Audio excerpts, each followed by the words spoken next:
Hi అండి అందరికైతే నమస్తే. ఎలా ఉన్నారు? అందరు బాగున్నారా? నేనైతే చాలా బాగున్నా. టమాటాలు ఏంది, టమాటాలతో ఏం స్పెషల్ అనుకుంటున్నారా? ఈరోజు అయితే టమాటా చట్నీ ఎట్లా చేయాలని చూపిస్తా అండి. టమాటా చట్నీ చూపించేది అది కూడా రాదా మాకు అనుకోవచ్చు. వస్తుంది, అందరికీ రాదని కాదు, కాకపోతే ఒక్కొక్కరిది ఒక్కొక్క స్టైల్ అని నేను చాలా వీడియోలలో చెప్పిన. నా స్టైల్ ఎట్లా చేస్తానో మీకు చూపిద్దామని ఈ వీడియో. ఈ చట్నీ అయితే నేను టిఫిన్లోకి చేస్తున్నా అండి. దోశకు నానబోసిన నేను దోశలోకి అయితే ఈ చట్నీ. ఎవరైనా రాని వాళ్ళు అయితే నేర్చుకోండి, వచ్చిన వాళ్ళు అయితే మీరు ఎట్లా చేస్తారో నాకైతే కంపల్సరీగా ఒక కామెంట్ అయితే చేయండి. నేను నేర్చుకుంటాను. నాకు కొత్త వంటలు నేర్చుకోవాలంటే చాలా ఇష్టం.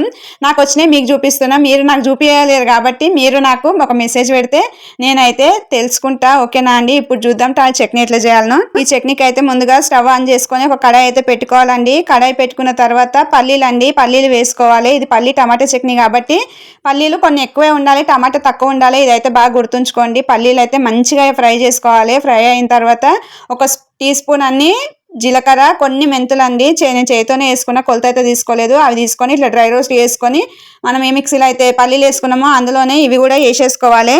చాలా మంది అయితే ప్లేట్లు వేసుకుంటారండి ఏంపుకొని. నేనైతే మిక్సీలో వేస్తున్నా, ఎందుకంటే టమాటా ఉడికే వరకు ఇవి చల్లారిపోతాయి. ఇప్పుడైతే పచ్చిమిర్చి, మన కారానికి తగ్గట్టు అయితే పచ్చిమిర్చి తీసుకోవాలి. కడాయిలో మనం ఏ కడాయిలో అయితే పల్లీలు వేపుకున్నామో అదే కడాయిలో ముందు ఆయిల్ వేయొద్దు. ఆయిల్ వేయకుండా ఫస్ట్ పచ్చిమిర్చి వేసి కొంచెం సగానికి వేగిన తర్వాత అప్పుడు కొద్దిగా ఆయిల్ వేసి ఫ్రై చేసుకోవాలి. ఇవి తూలవండి, ఇట్లా ఫ్రై చేస్తే ఘాటు కూడా ఎక్కువ రాదు. ఇది చిన్న టిప్, మీకు ఎవరికైనా తెలియకుంటే అయితే ఫాలో అవ్వండి. నేను మా అక్క దగ్గర నేర్చుకునేది. ఓకేనా? ఇప్పుడు చూడండి, ఇట్లా అన్ని వేపుకొని పక్కన పెట్టుకున్న తర్వాత టమాటా కోసం అయితే కొంచెం ఆయిల్ ఎక్కువ వేసుకోవాలి. కడాయిలో ఒక 2 స్పూన్లంతా ఆవాలు అయితే వేసుకున్నా అండి. అది కొంచెం చిటపట అన్నప్పుడు టమాటా ముక్కలు అయితే ఈ పోసులు వేసుకొని ఒక 100 గ్రాముల చింతపండు కడిగేసి టమాటాలలోనే వేసుకోవాలి. కొంచెం కొత్తిమీర వేసుకోవాలి. కరివేపాకు కూడా వేసుకుంటే చాలా మంచిది. ఈ మధ్య పిల్లలు అయితే కరివేపాకు తీసి పక్కన పడేస్తున్నారు, కానీ చాలా మంచిది. కళ్ళకు కానీ హెయిర్కి కానీ చాలా మంచిది. నేనైతే టమాటాలలోనే వేస్తా, కాకపోతే నేను ఆ రోజు వీడియో తీస్తున్నందుకు మర్చిపోయినా టమాటాలలో కరివేపాకు వేసేది. మీరైతే ఇందులోనే వేసుకోండి, చాలా బాగుంటుంది. కరివేపాకు వేస్తే మొత్తం మనం మిక్సీ కొడతాం కదా, చాలా బాగా నలుగుతుంది. టేస్ట్ కూడా సూపర్ ఉంటుంది. కొత్తిమీర కూడా కొద్దిగా ఎక్కువ వేసుకోవాలి. నా దగ్గర ఇంతే వేసిన.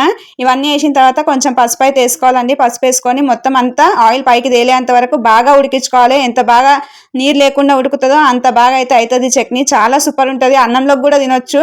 చాలా అంటే చాలా టేస్ట్ ఉంటుంది. అన్నంలోకి కూడా టమాటా చట్నీ ఎట్లా చేయాలో నేను తర్వాత వీడియోలో అయితే పెడతా. ఈ చట్నీ అయితే చాలా సూపర్ ఉంటుంది. ఒకసారి అయితే ట్రై చేయండి. మీకు ఎలా వచ్చిందో కూడా నాకు కామెంట్ చేయండి. నాకు కామెంట్ చేస్తారో చేయరో తర్వాత విషయం, కానీ మీకైతే ఈ చట్నీ అంత బాగా నచ్చుతుంది, చాలా బాగుంటుంది.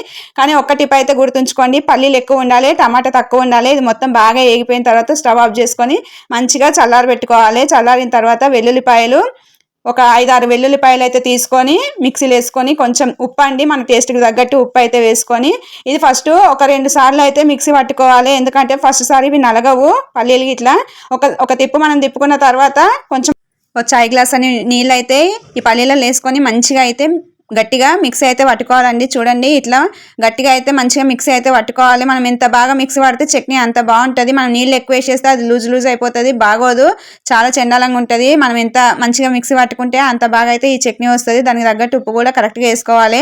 ఉప్పు కారం లేనిదైతే మనం ఎంత బాగా చేసినా అదైతే రుచి ఉండదండి.